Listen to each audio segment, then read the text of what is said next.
everybody, it's Yvonne here with Back to Earth Creations, and today I'm going to be showing y'all how to make this lovely little rose quartz fractal wrapped pendant. So let's get started. Hey everybody, in this video I'm going to be showing y'all how to make really cute little fractal wrapped, is what I call them because they look kind of like a fractal spiraling in, pendants. For this one, I'm actually using a 20mm rose quartz cabochon and just a gear that I found in like kind of a mixed bag of different odds and ends. And well, ideally I could have used a little bit larger of a gear. This one will make a really nice subtle effect, and it'll demonstrate the technique to y'all for you to be able to then use, however you feel you would like to.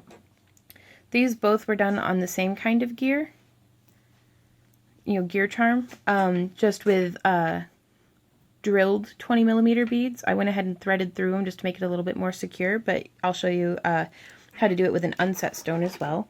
This one was done on a larger gear, and I think that had a really nice effect. And then this piece here was done through a chainmail bezel and then edged in beads. And this was a 40x30mm hematite cabochon. And so this is, same concept, different materials, but you can see you're gonna want something that has equally spaced holes that you can thread through, either holes or notches, just something to keep the wire from slipping around on you. I had shown you all in a previous video how to fractal wrap onto leather, and so this technique really is quite versatile. Your creativity is the only limit here. Well, creativity and access to materials. But so let's get started. I'm going to be using 24 gauge parawire in titanium color. This is a copper core that's silver plated and then covered with a colored enamel. And for tools, I just have my round nose pliers and some wire snips. Nothing fancy. I'm going to pull off, let's see, and also just for size reference, for these I used 20 gauge, also parawire. But I'm going to pull off about, maybe 1.5 yards of wire. This is something that you really don't want to run out. And I'm going to come through and actually, to start it, I'm just going to feed the wire through the back. I'm going to make a little loop on it first, just because I don't like loose pokey ends. So just a little loop on the end of the wire, coming through the center and wrapping around to the back. So just wrapping around to the back, and this way you don't have to worry about it pulling out. And I'm going to place my stone.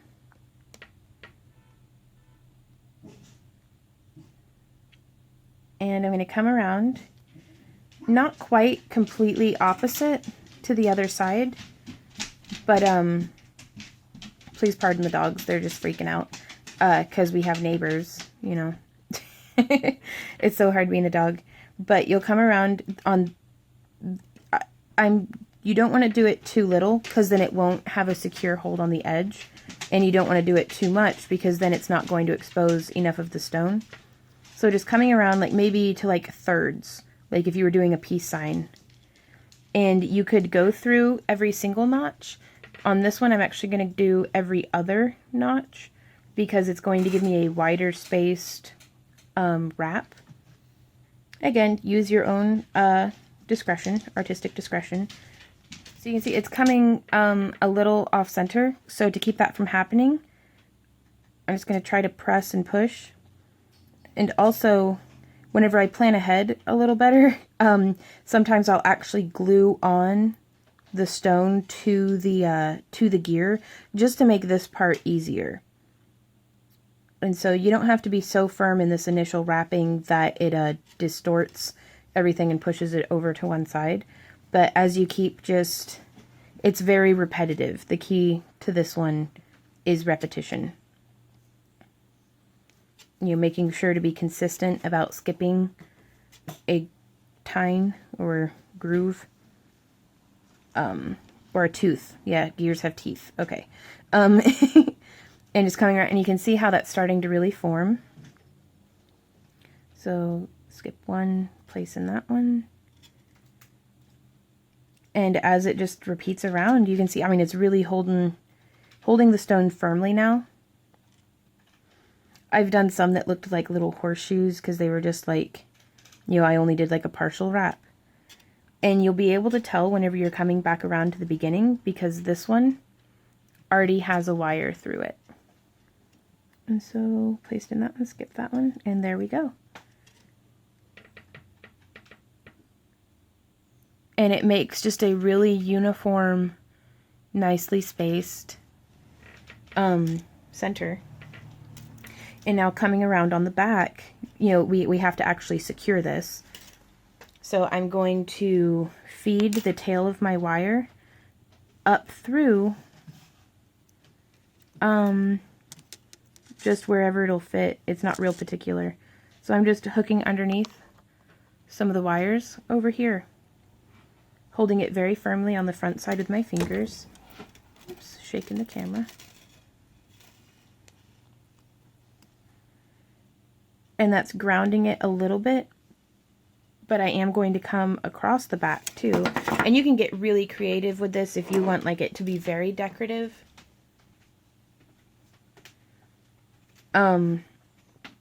But I'm just going to kind of come through to get a nice bend in the wire.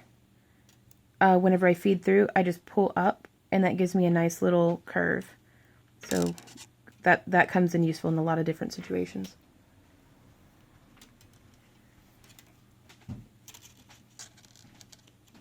And then I just pull down. So you can see, I mean, it's not the nicest back I've ever done, but worse things in this world have happened. And so what I'm going to do as well is, I mean, this would make like, I mean, you could then wire wrap this onto something else, but I want to turn this into a pendant. So what I'm going to do is I'm going to come up through, let's say right here.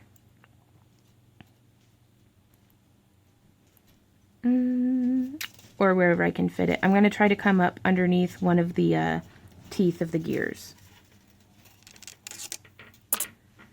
So you can see there where this wire's coming through, right there. As I pull the wire down, I leave my finger in it because that helps keep it from kinking. Boop, just like that. And now I'm going to use my round nose pliers to make I'm going to wrap the wire twice around the nose of my pliers. Just like that. And I'm going to kind of spiral it down a little bit because I want it nice and snug, kind of hidden. And so now from here, you can see how that looks from the back. I'm going to reinsert my pliers from the other side. And I'm going to be wrapping this, sorry, did not mean to go off camera there, around the neck of the wire.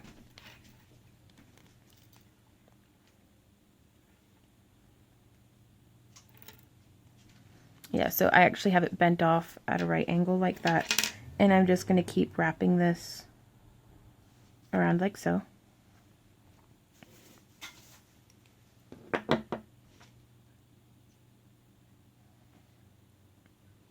So y'all can see. And now I'm going to get in as tight as I can with my wire snips.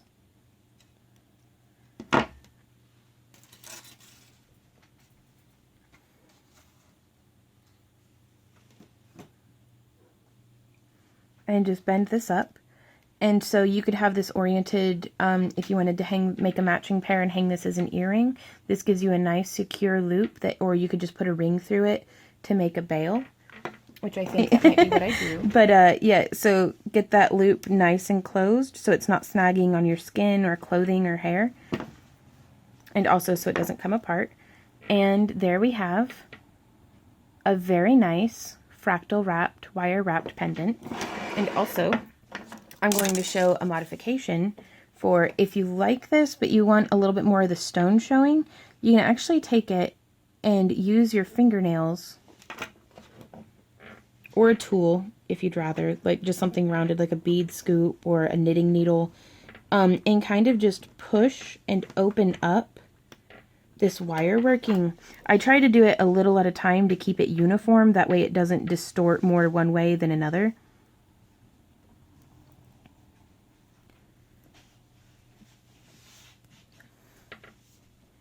There we go. And so, I mean, it's very gradual and subtle.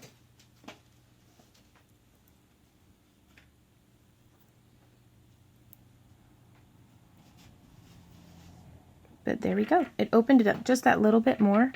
And so it gives you a different effect, but it still maintains its very nice shape there around the edges. And if you were doing the same thing to do a chainmail pendant, instead of hooking between the teeth of the gears, you would just thread through the holes along the edges. And I am actually going to put together for y'all a tutorial on how to do this chainmail bezel. So be sure to keep an eye out for that. And I hope y'all enjoyed this tutorial. If it was helpful, please like and share and comment and let me know. I'd love to see what y'all make with this and how you take this technique and grow on it, or grow with it. And I hope y'all have a wonderful day. If you like keeping our tutorials free for everybody to, spread and share the learning, please check out our Patreon link. But yeah, happy crafting, y'all. I'll see y'all around.